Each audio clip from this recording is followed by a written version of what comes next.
So when we talk about what an ATEC is, and we see the posts in the groups and whatnot, they're like, I just hired this ATEC, but they can't diagnose.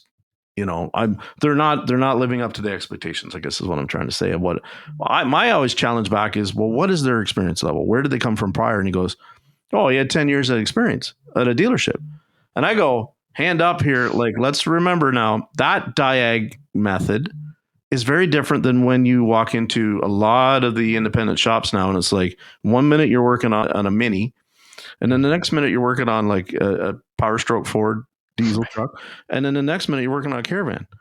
Like when he comes out of that dealership, how he Diags, and listen, I'm not saying dealership guys don't know how to Diag, because I was one. I can do it. I'm quite good at it. But like, I only had to really work hard on the first one. And then when I saw the pattern, I could make a lot of time going back and checking that known spot. You know what I mean? Mm-hmm. So when you see these people hire these technicians and it's like, well, I can't diagnose squat. Well, where do they come from? They come from a dealer. Okay. You're not hiring that person to like, there's going to be a learning curve. There's going to be an adjustment. There's going to be growing pains. There's going to be the honeymoon is not going to seem great, right? It doesn't mean that they can't fix the cars. It doesn't mean they can't diagnose the cars. It's just you may have to polish their process on how you want things done. And then if you're bringing them in on a flat rate thing, and guess what? You might better only feed him that product line that he's familiar with if you want to see him hit the numbers that you want to see hit. Because otherwise, I challenge anybody, unless you're upfront about selling a lot of Diag time right to beginning, or you've got that unicorn, you're not going to get it. You're not going to get it. Right. It's too hard to work flat rate from a Diag heavy standpoint, steady diet of it, and hit the numbers that I think a lot of shop owners expect an ATEC to hit. And that's not a popular opinion, Brian. It really isn't.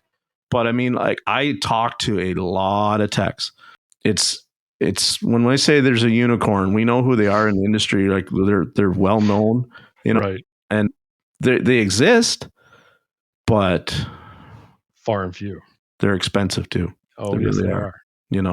What? So not just what is an ATEC, but what's the struggles or the biggest frustration you say when you talk to a shop and they go, I've had 3 techs in the last year and I've had to terminate them or they've all quit. What do you see the trend there on that side?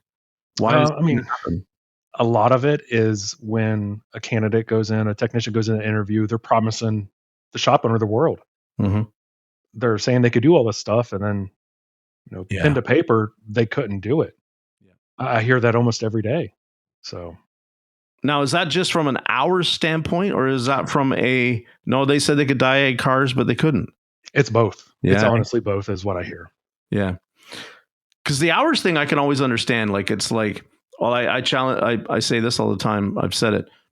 If I used to get paid a lot of hours for diagnosing the car. And then sometimes I would just diagnose the car and somebody else would do the repair if it was that backed up or whatever, right? If all of a sudden you take them and put them in a shop where we do a 15-minute free Diag, or we do a 30-minute free Diag, or we do, 1 hour is the most we ever charge a customer. If we can't figure out an hour, it can't be fixed, blah, blah, blah. If you take that tech who's used to a different way of pay or a different kind of billing or whatever, and you put him into that window where he's only got 30 minutes before it starts to cost him, or we go back up front and we say, okay, now I got to sell the customer some Diag time, and you have a whole lot of customers that I'm not paying for that. You've got the same tech, right? And all of a sudden perception, it's not that tech promised me the world. And so it goes back to, you got to know what you're getting yourself into when you apply. Like I tell everybody, when I apply, they're like, I don't overpromise, I underpromise. I'm like, I go, listen, man, I'm old, I'm slow as hell. I'm really good at fixing X, Y, and Z. I've got some hearing loss, so I don't hear always some things really good. And then I tell them flat out, air conditioning and me, like, it's not something I have a lot of experience with. Like, can I evac it and charge it and change the parts? Yes. Am I the guy that can look at the pressures and tell you exactly what's wrong? Nope. Well, then I get in and I start to do it, and they're like, they'll say to me, I hear this all the time, you said you didn't know anything about this. What I feel confident in saying what I know a lot about is a very small thing. right? The rest of it I can kind of navigate, but I don't ever come in there and they go, can you do that? And I go, yep. Can you do that? Yep.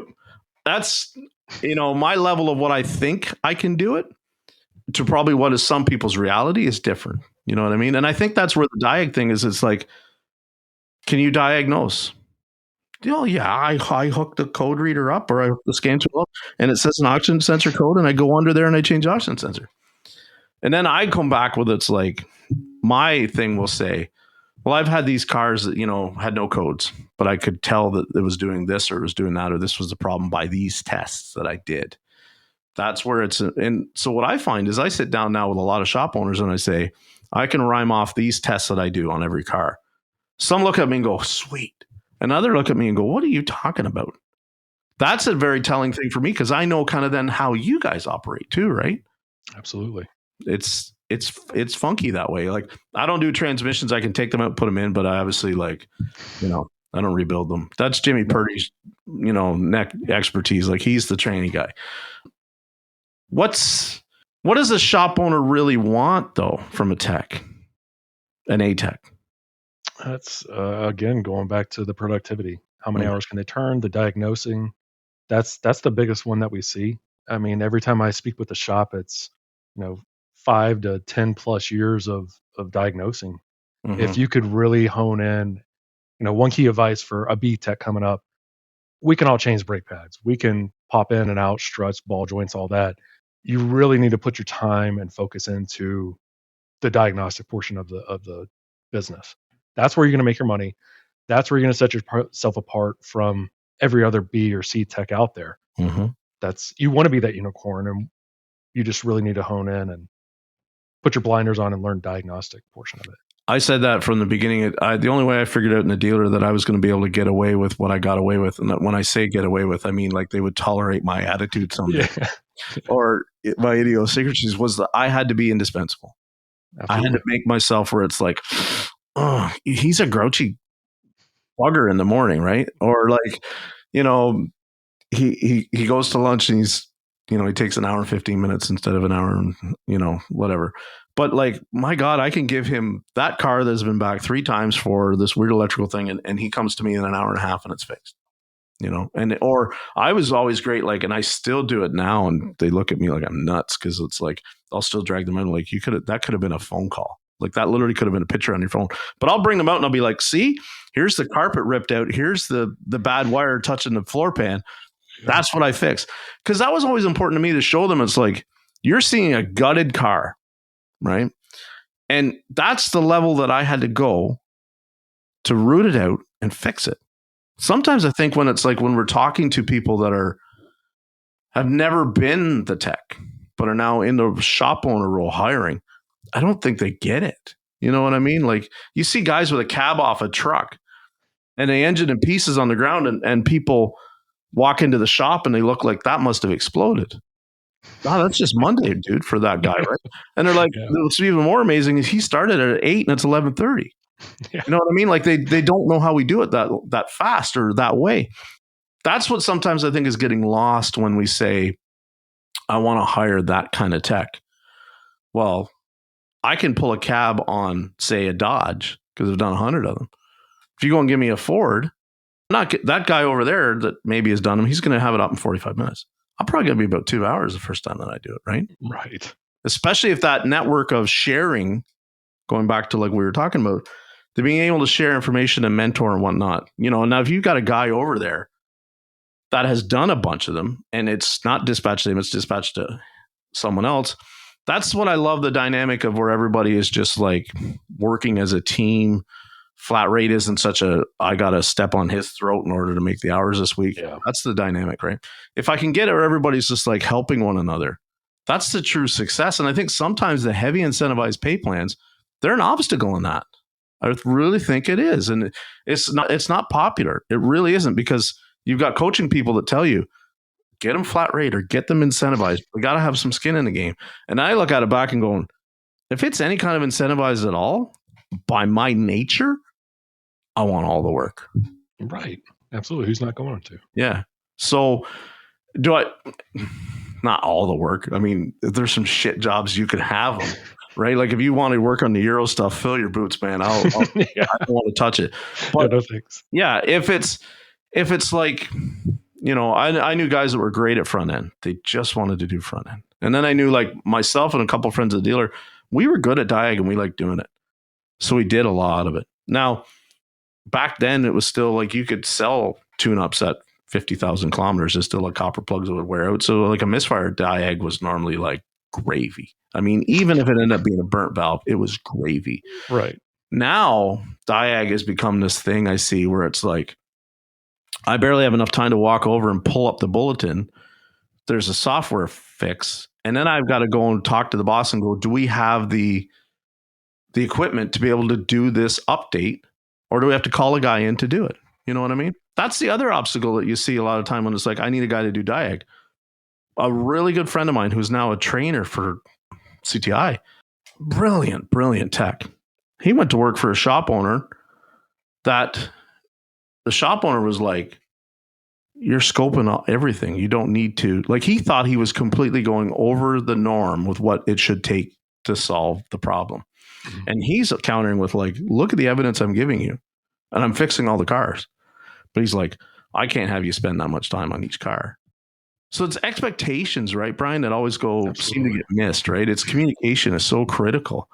What about so mentorship, when the shops are saying they want to hire technicians, young people, I need a loop person. What advice do you give them? What we're seeing a lot more of too now is that foreman role. Mm-hmm. You've got we talked about it earlier. You've got the guy that is not going to crawl up underneath the dash or do a cab off. What do we do with that guy? Do we put him up front? I mean, sure, he could probably sell a job, right? But what do we do with him? How do we train up the young guys coming in? And if that guy's, we're not going to put him out the pasture. He's still got a little life left in him, but put him as a foreman. Yeah. Where he gets paid a percentage. And we see that a lot. I love hearing shops where, I send a candidate over and he's green. Mm-hmm. He's been working at his house, doing brakes for his mom and dad's car. Yeah. And they give him a shot. So I love seeing that. We've got to retain the talent. Not a lot of kids out there want to turn a wrench anymore. Yeah. So the apprentice programs are really good to get somebody the right quality training, set them in the right direction with some nice tools. Mm-hmm. ASEs, do you guys put a lot of weight in them when you're nodding your head for sure? Yeah. So that's another story too. So we have some shops that are, they're Napa Auto Care where they have to be ASE certified techs in their shop. Mm-hmm. And others are like, you know what? I would rather have the experience versus a piece of paper. Yeah. So we've got guys out there that are excellent at taking a test, but if you put a wrench in their hand or a socket, they don't know what to do with it. Mm-hmm. They just understand how it works, but they don't have the hands-on taking it apart. Like you and I, that's what is taking stuff apart and put it back together. They don't have that. They're book smart.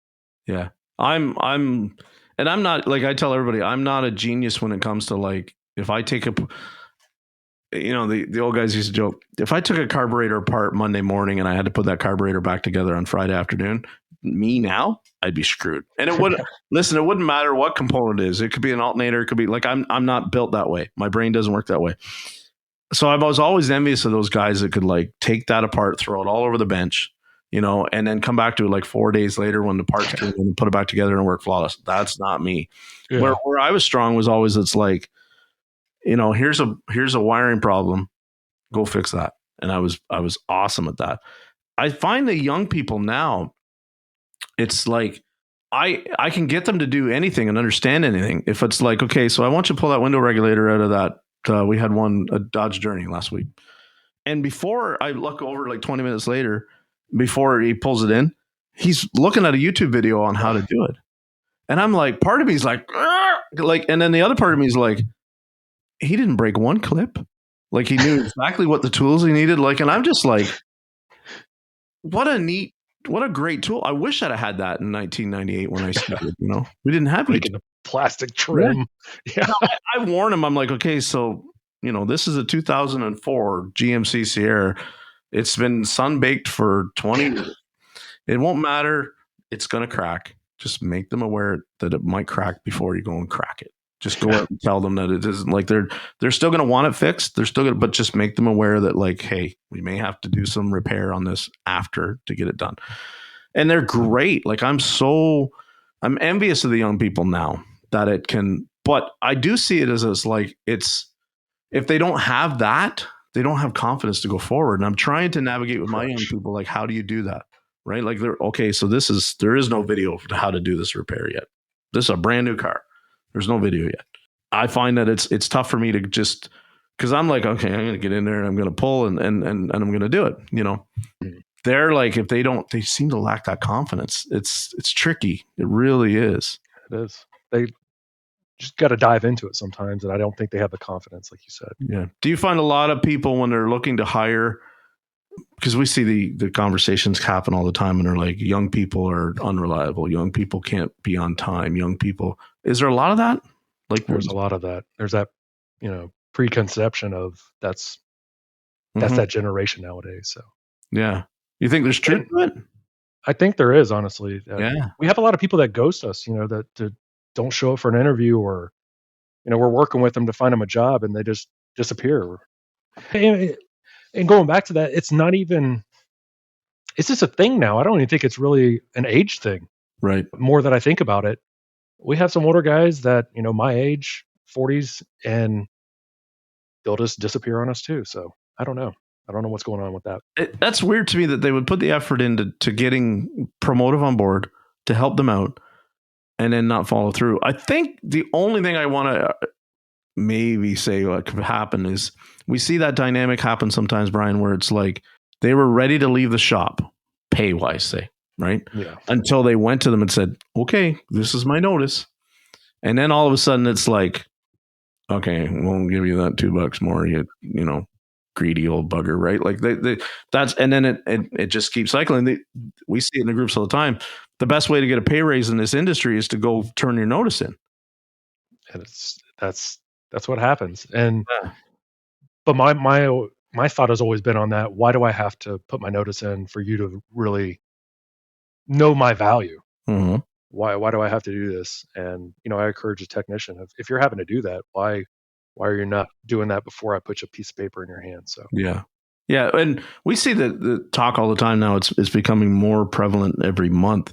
Don't work for the crappy shops, right? If you're in a crappy shop, leave it. And I tell people all the time, listen, strike while the iron's hot, because there is no better time right now to shop yourself around. Absolutely. To employers than it. The conversation just came up today.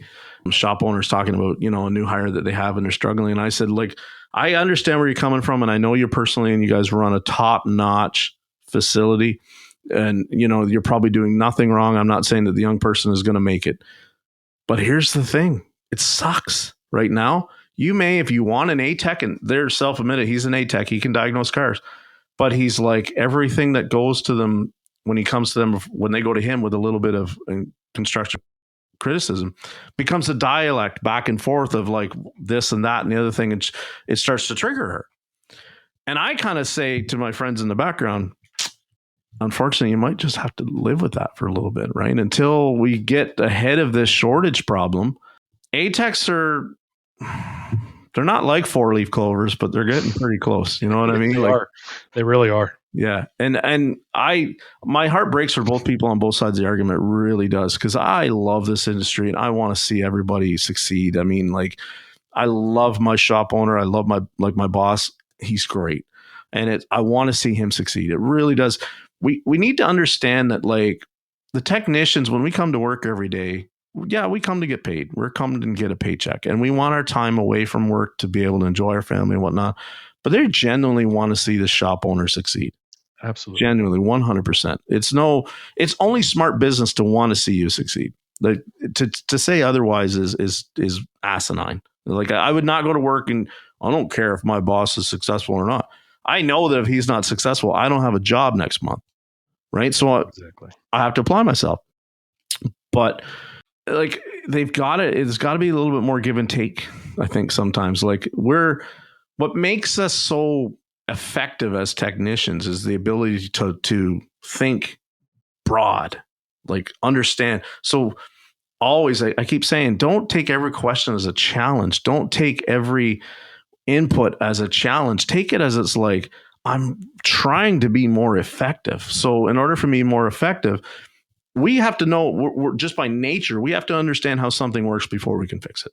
So Absolutely. it's like, my boss says to me, why are you so wrapped up in what the business is doing at the business? Well, because I need to be efficient, and my efficiency needs to be reflected in my hours sold. When we shave labor, do things for free, whatever, it affects my efficiency 1000% in my production. It shows different now. Now you can remember that, like, I fixed the car, and long after the money spent, you might have even forgotten that we didn't charge her for that. But going forward, then, to my next employer, should that have to happen, I have to be able to show my numbers, right? Right. Exactly. And that's where, when, Kat was on here talking about it, I wanted to get into that, because it's like, we can see, I used to turn 60 hours a week. No problem. Could do it, stand on my head, one arm. And then you get into a place where it's like completely different, where it's like, it took 3 hours to get to that problem. We had to tear the engine down, but we found it. I had 1 hour Diag approved. Right. No. And it's so much of that becomes a situation of, it's like, it's used for marketing. It's used for good relationships with the customers, whatever you want to call it. But it doesn't reflect on the tech's ability then, if we get wrapped up in the numbers. So I always, when I'm thinking about how to help Promotive, and I'm helping technicians and shop owners, you got to really get to know the person, Absolutely. And that's why ASE, going back to that's so critical, because, like, we don't have it up where I am in Canada. We have a licensing program, like it's an apprenticeship full board license. Like, I'm a Red Seal trade certified person. That's what it is. So it's like, I'm recognized, I can go anywhere in the province, and I demand a certain level of pay. And it means that within the legal lies of the law, I can actually take a car and certify it to be legal for the road. That's what it, in a nutshell, what it means. Right? In order to be sold, it has to be looked at by me. A lot of repairs can only be performed by somebody like me. So when I see somebody that, like, has ASEs, I go, okay, that person has at least put in some motivation, some effort into showing us a level of competency, a level of certification. The argument, if you go and hire somebody without them, it doesn't mean that they're not good techs, but there's a whole lot more discovery of, like, ooh, what can they really do, or what do they really understand, right? So, yeah, it's tough. What the service advisor route, when you see, what makes a good service advisor?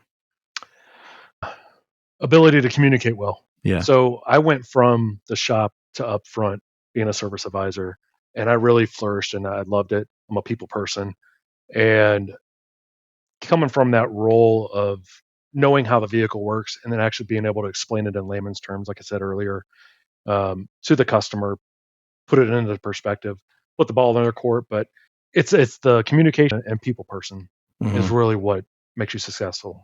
We don't all want to be up there with the used car salesman. The way you talk to people or approach it or present it to them is really key. Yeah. I'm looking for my exit strategy out. And honestly, in some days I think, like, I could do the advisor role. And then the other me is, like, the first difficult customer, I guess, if you want to call them difficult. You know who the type that I mean, right? The type that already come in with a preconceived notion, fists up, like, I'm not getting ripped off today. I don't have patience for that.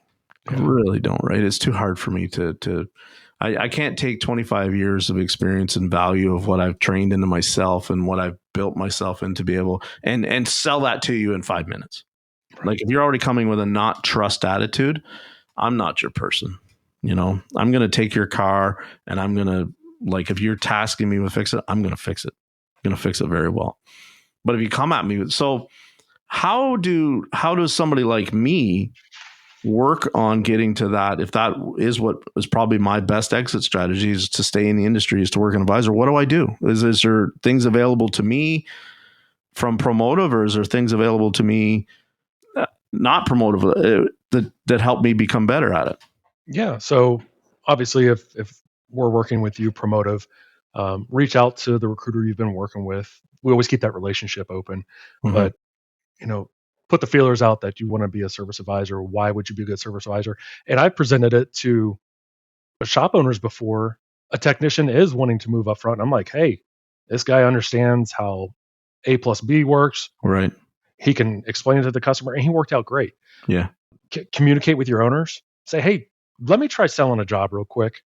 Just let me give it a shot.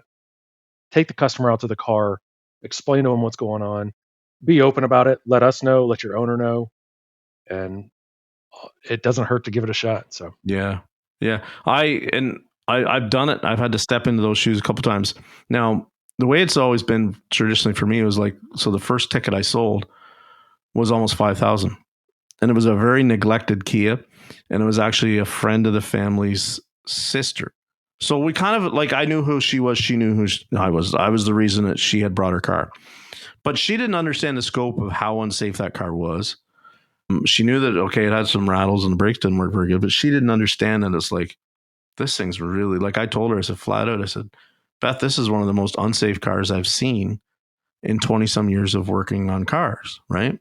Now, it had always been, rollover, quick lube, and that's how they got. And that's a whole other sport. People that are familiar with me know what I think about that side of the industry. So we'll leave it at that.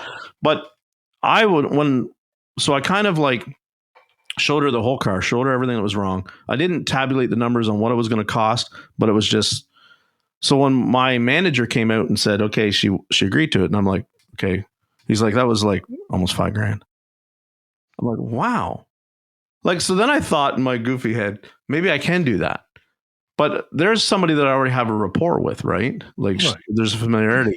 Strangers, sometimes it's hard for me not to feel like I'm being judged and not judge them. That's the tough one, But I've had an interview before on here, and I've talked to a couple of advisors now and some shop owners and everything. And some shop owners are like, putting a tech out there as an advisor, I don't think that'd be good. But it gives me hope to hear that you did that transition. I think that's really cool. It's all about personalities too. You've got a lot. I've worked with techs where, their heads down all the time. They're not a people person. Darn well, you don't want to put them up front. It's not going to go well. So again, if they have the personality for it, as an owner, notice that too, and give them the opportunity. Did you have a financial reason for making that switch, or was that like a physical thing, or you just want to try something different? I want to try something different. Cool. I've always liked talking to people. Yeah. So yeah, I mean, on certain subjects, like on cars, I can talk to most people about, but it can sometimes come across as, you've seen the Seinfeld skit where the mechanics like lecturing Jerry, you've been going for those cheap oils. That'd be me. Yeah. That'd be 100% me. It'd be like, what are you doing to this car? And I mean, at the time, I think back to the episode, I think it was a sob.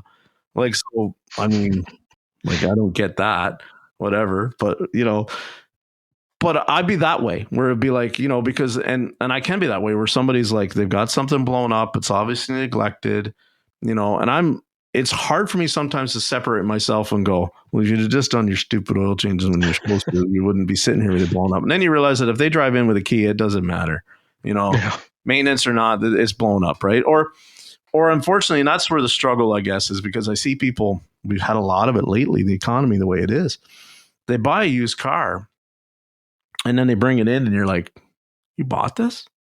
Yeah. Did you have it checked out? No. Okay. We looked at a Journey last week, bought it for his daughter.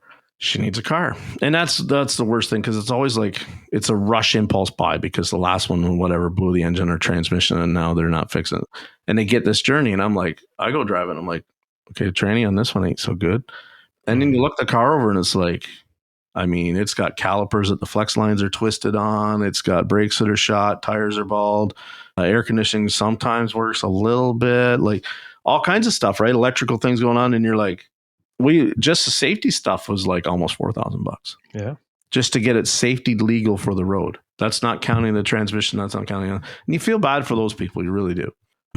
But, the old dealership me is always like, well, these people don't want to even do maintenance anyway. So like, who am I to like help them save money? Like they were always the ones that I had to work for just about free on. Like this is where my stupid brain goes. So I'm working on my empathy is what I'm trying to say. Yeah, that's good. The shop owners, when are they understanding Like, do you see it improving? I guess is what I'm trying to say. Or do you just see right now, like, where they're just desperate? Or do you see it improving? And like, what's the success stories? I guess give me some of the success stories you've had with Promotive, without naming names. If you can't name names, that's cool too. You know? Yeah, no, I can do that. We have shops obviously where there's a less dense population. Mm-hmm. The city population is quite low, and finding a technician, out of 2,000 is kind of difficult, right? Yeah. There's only 2 techs in the county, and the owner luckily wasn't desperate. He was patient, Right. got a little impatient, but he gave us time, and we found somebody for him. Desperate, yes, at times because of the car count. I talked to a shop last week, and they're 30 cars deep, 3 weeks out. Dad and son are out there working on a car, and I'm talking to them, and they're on speaker. Mm-hmm. So there is desperation out there, obviously, but other shops are more patient because they understand the market that they're in too. Yeah. I think that sometimes though, when you see, and we have the conversations in changing the industry in the ASOC, sometimes where it's like they're 3 weeks deep, 30 cars on that docket that day, need somebody bad. Sometimes it's like you really don't need another tech, or like I need an A tech to come in here with me. Well, that can be tough, right? Because depending on how maybe you got to where you're 3 weeks out and 30 cars deep that day, could be the limiting factor on maybe why the last tech left, or why techs are not staying, is because maybe there's just not enough incentive pay wise to make it work, or maybe the stress level is just too much. And that's the other thing we don't even talk about. Everybody's like, techs want to make a 6 figures a year. You're darn right we do. Right. Because I know lots of other guys in trades that make 6 figures easy, standing on their head, working 4 days a week. And like, if they work Friday, they're done by 11 and they didn't really do much. They maybe did an inspection, bid a job, and they're making 6 figures and driving around a company truck. So of course technicians want to make 6 figures. That's not, but when I see the stress level sometimes of, like you said, a shop like that, booked out 3 weeks, 30 cars that day, nightmare car after nightmare car towed in because they have that rep as being able to fix that car. For some techs, there's not enough money in the world to make them go jump from that, like the Right. dealership thing. We're used to like our busy months, and we're used to like that chaos from 7 in the morning until noon.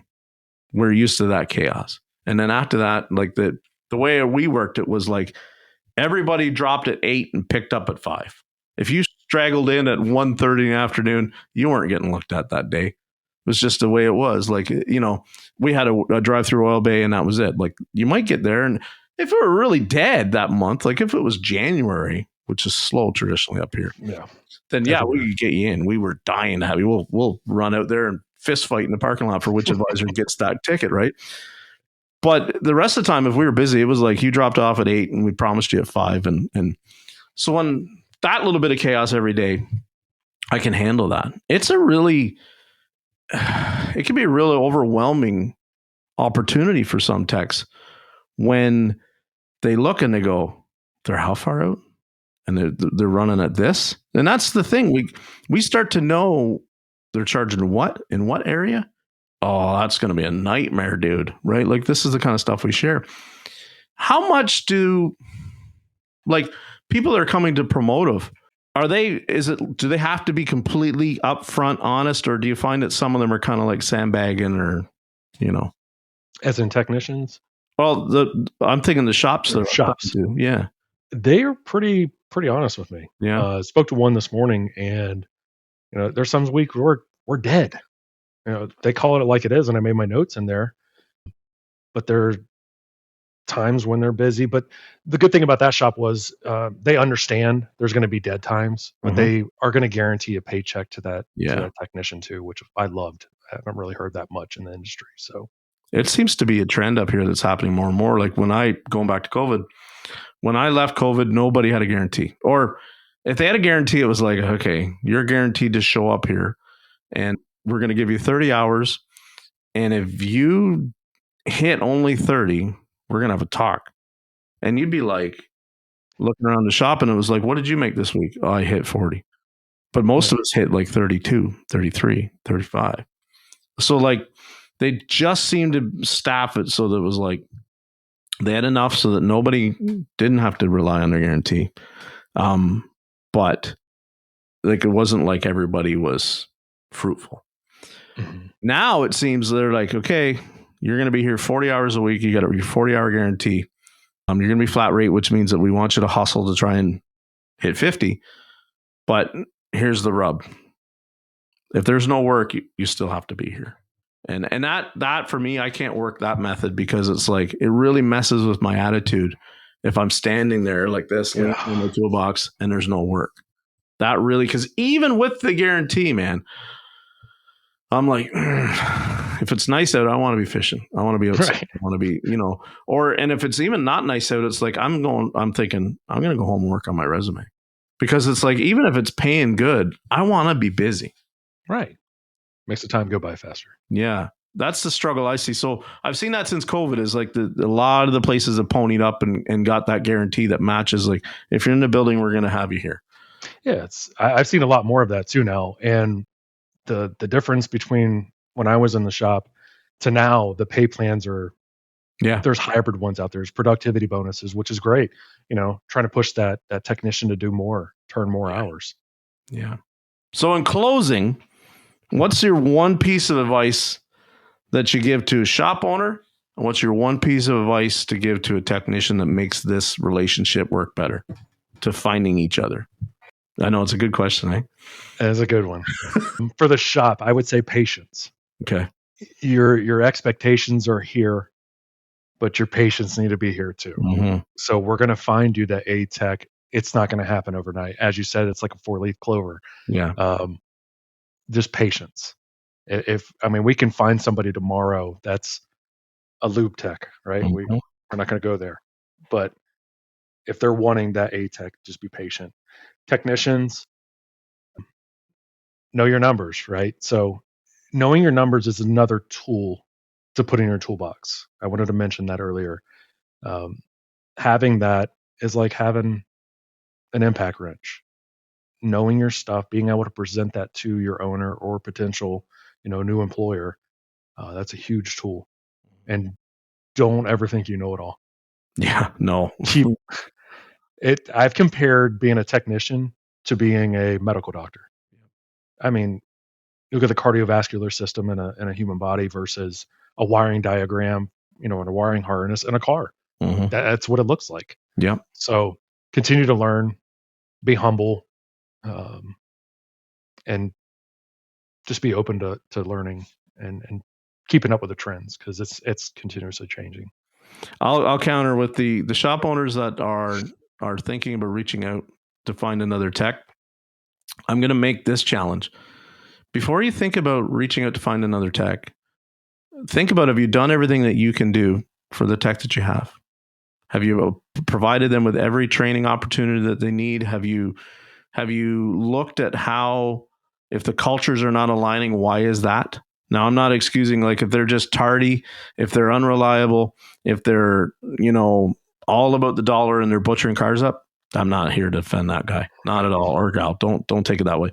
But before you reach out and say that the problem is with the technician, let's stand in front of the mirror for a minute and look and go, is there anything more that we can do first? Because if we want to talk about leadership, that's where it still falls on. At the end of the day, you are my leader. When I go to work, I expect you to lead me. I expect you to lay it out for me, what it is exactly that you want, and I will provide that with you, for you. Or I'll tell you, be upfront and honest, I can't provide you with that. 100%. If you give me a car and it's like, I don't know a darn thing. If you give me an EV, cool, man. Like, I'll take the wheels off. Like, I don't have a ton of training. I'm not confident in it. And it's really doesn't get my goat. It's not something I'm even dying to learn how to do. So think about, before I need that unicorn ATAC, think about, do you really, because this is the conversation that came up.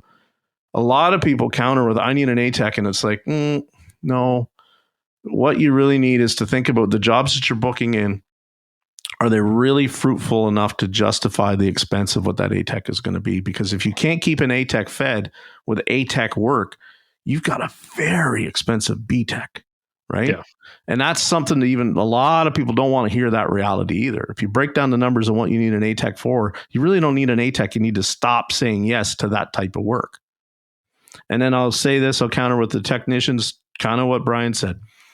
Make yourself indispensable to the person that you're working for. And then make sure that when you go in there, you don't overpromise.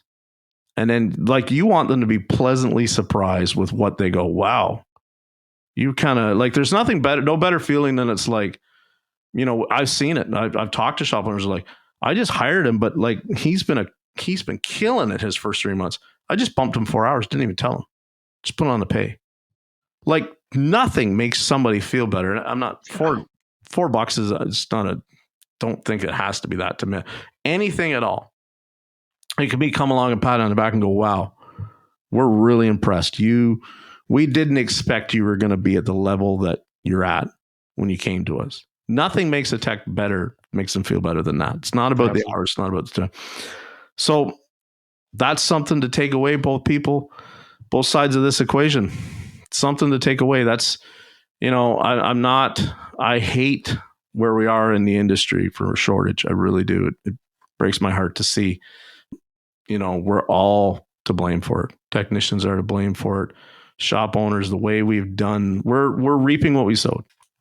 So, but always be upfront with the man in the mirror or the lady in the mirror, both sides. Know what you're actually in what you're selling them, and know what you're really looking for when you're going to find that tech. Be upfront and honest with everybody. And that's the, you know, Promotive will help you find what it is you need to find. The job or the person or both sides will help you find that. They have been an absolute fantastic supporter of me. I couldn't be more perfectly aligned with a company, I think, than with Promotive and where I want to go in this industry and where they want to go. I think we're exactly on the same track. And it's only, I hope that we can become more involved in the future and getting it aligned up, because I mean, my insight is what it is, but it's very aligned with what is typical right now. And I think that the more we share, I think the better it becomes for all of us. So, Brian, any closing thoughts? It's been a pleasure. Thank you for having me on here. Yeah, thank you for your time. Awesome. It's a Friday, and I didn't mean to keep you as long as we did, but sometimes it goes that way. So absolutely. Yeah, I appreciate what you do too. So. Yeah, thank you. I'm excited to see you. So I'll see you at SEMA and Apex. I will see you. All right, I'll buy you a beer. All right, sounds good. Thanks, man. Ciao. All right, thank you.